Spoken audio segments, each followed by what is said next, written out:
Selamat pagi pemirsa dimanapun kalian berada. Bertemu lagi di Big Moon TV. Hari ini saya akan membahas mengenai salah satu kasus LGBT terheboh yang terjadi pada tahun 2017, yaitu pesta seks gay yang terjadi di Atlantis Gym, Kelapa Gading, Jakarta Utara. Untuk mengetahui informasi lebih lanjut, marilah kita menyaksikan bersama tayangan berikut ini.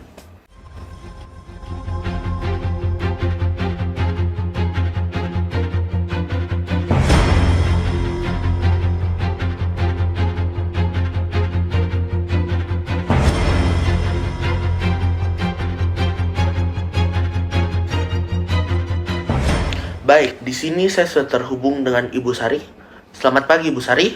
Bagaimana kabar Ibu? Bisakah Ibu menjelaskan bagaimana latar belakang kasus ini bisa terjadi?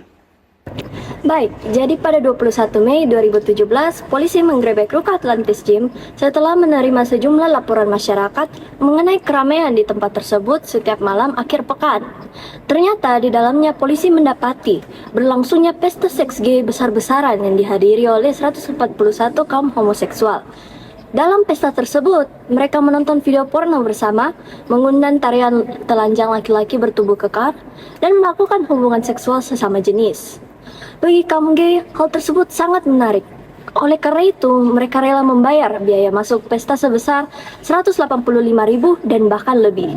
Wah, sangat banyak ya peserta gaynya. Menurut Ibu, apa saja faktor-faktor penyebab yang terjadi pesta tersebut?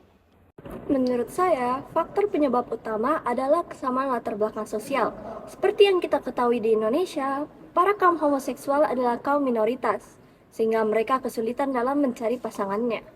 Ketika mereka mendapat undangan mengenai pesta seks gay yang dihadiri banyak orang, otomatis mereka langsung tertarik untuk berkumpul dengan orientasi seksual yang sama karena ingin mendapatkan validasi dan pembenaran atas gender mereka. Dalam komunitas tersebut, lama-kelamaan timbul rasa suka dan akhirnya nafsu mendorong mereka melakukan hubungan seksual sesama jenis. Artinya, pesta ini disebabkan oleh latar sosial dan hawa nafsu ya, Ibu. Sekarang, kalau boleh tahu, apa saja dampak dari pesta tersebut di berbagai bidang kehidupan ya? Pertama, dalam bidang sosial, pelaku pesta gay pasti akan dikucilkan dan didiskriminasi karena LGBT melanggar norma kesusilaan dan ideologi Pancasila, sehingga hak dan kesejahteraan hidup mereka tidak akan sama lagi dengan dulu. Diskriminasi tentunya dapat mengakibatkan depresi bahkan bunuh diri. Kedua, dalam bidang kesehatan, hubungan seksual sesama jenis dalam komunitas besar tentunya dapat menyebabkan penyakit HIV. Buktinya, polisi telah melakukan pemeriksaan darah dan didapatkan 8 dari 10 tersangka terjangkit HIV. Wah, bahaya banget ya, Ibu. Apalagi di komunitas tersebut ada 141 orang loh. Tentu saja ada terdapat penularan HIV yang berskala besar. Baik, terima kasih Ibu Sari atas informasinya. Pemirsa, sekarang kita akan membahas lebih dalam lagi mengenai kasus tersebut. Oleh karena itu, saya telah mengundang Bapak Gerald selaku ahli sosiologi dan juga Bu Lovlis selaku ahli BS. Selamat pagi Bapak, Ibu. Bagaimana kabar? Kabar baik, terima kasih. Kabar baik, terima kasih. Puji Tuhan. Pertama, saya ingin bertanya kepada Bapak Gerald. Bagaimana pandangan Bapak mengenai pro dan kontra budaya LGBT dengan lembaga budaya yang ada di Indonesia? Baik, jadi Lembaga Budaya Indonesia adalah Creative Institutions atau lembaga yang tidak sengaja terbentuk dari adat masyarakat. Dalam budaya Indonesia, adat pernikahan telah dilakukan selama ribuan tahun, sehingga menjadi sebuah lembaga tanpa disadari dalam lingkungan masyarakat. Masyarakat Indonesia terbiasa dengan ideologi pernikahan yang heteroseksual dan sesuai dengan ajaran Pancasila. Oleh karena itu, budaya LGBT dianggap bertentangan, baik dari segi tata tertib, pernikahan adat, ajaran agama, nilai kesusilaan, dan masih banyak lainnya. Intinya, LGBT bertentangan dengan ideologi Indonesia, sehingga ditolak oleh masyarakat. Dalam dunia sosiologi, istilahnya sebagai unsanctioned institutions. Oh, begitu ya Pak. Di Indonesia kan terdapat berbagai lembaga pengawasan dan keamanan, tetapi mengapa ya masih bisa ada kecolongan sampai terjadi pesta G besar-besaran tanpa diketahui sebelumnya?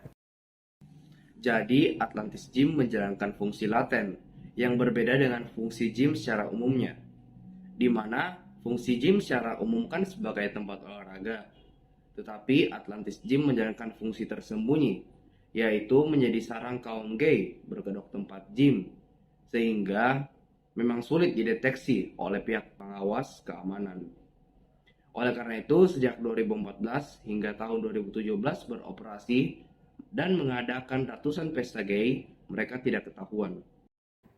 Oh, begitu ya, Pak. Terima kasih ya atas penjelasannya. Pemirsa, sekarang kami beralih kepada Bu Lovely. Bu, dalam perspektif agama Kristen, apa hal yang dilanggar oleh perilaku mereka? Terima kasih atas kesempatannya. Jadi, kasus ini tidak sesuai dengan perjanjian baru, di mana perjanjian baru adalah perjanjian yang diadakan oleh Allah, sehingga seluruh manusia berkesempatan untuk mengenalnya dan memperoleh keselamatan kekal.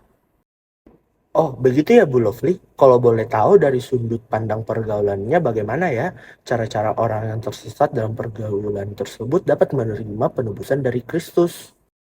Ya, jadi manusia yang tersesat dalam pergaulan dapat menerima penebusan Kristus melalui memiliki komitmen dan pola pikir untuk menjauhi pergaulan LGBT dan mencari pergaulan baru yang baik dan sehat. Tuhan mengajarkan pemuda-pemuda bahwa kasih-Nya sangat besar, sehingga Ia memberikan kesempatan bagi orang-orang yang sudah tersesat karena pengaruh pergaulan untuk dapat bertobat atas segala dosanya dan mendapatkan kehidupan kekal di dalamnya. Oh, begitu ya. Kasih Tuhan sangat besar ya. Kira-kira apa ya komitmen yang dapat diberikan oleh ibu dari sudut pandang pergaulan? Jadi, bagi yang sedang mencari pergaulan, mereka harus berkomitmen untuk berhati-hati dalam bergaul dengan orang-orang yang berada di lingkungan sekitar, agar tidak terjerumus dalam pergaulan bebas. Hal ini dikarenakan pergaulan dapat mempengaruhi seseorang. Semakin buruk pergaulan, maka semakin berdampak buruk pada kehidupan mereka. Oleh karena itu, pemuda harus rajin berdoa untuk meminta bantuan dan pertolongan dari Tuhan agar dihindarkan dari pergaulan negatif.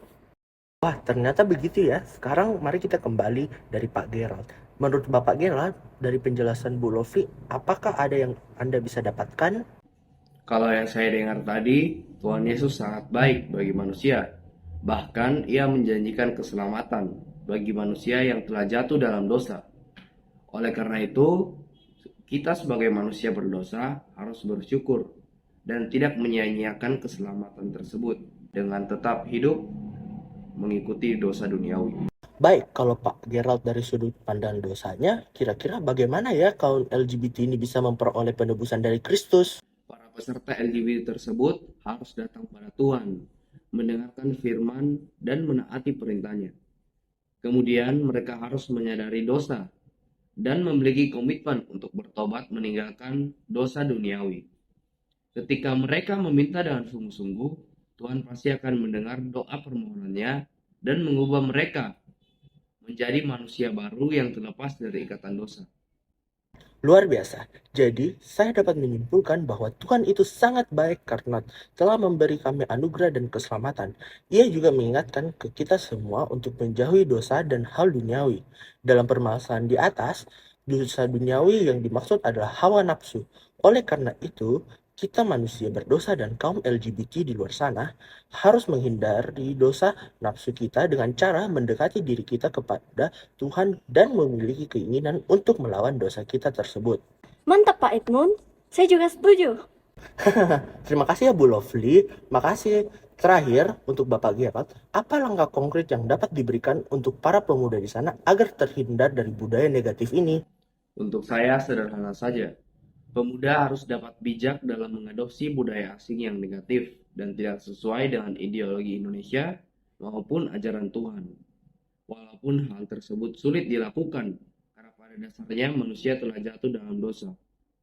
Pemuda tidak boleh asal mengikuti informasi yang didapatkan mengenai budaya negatif karena ingin dibilang sebagai pemuda yang gaul dan keren.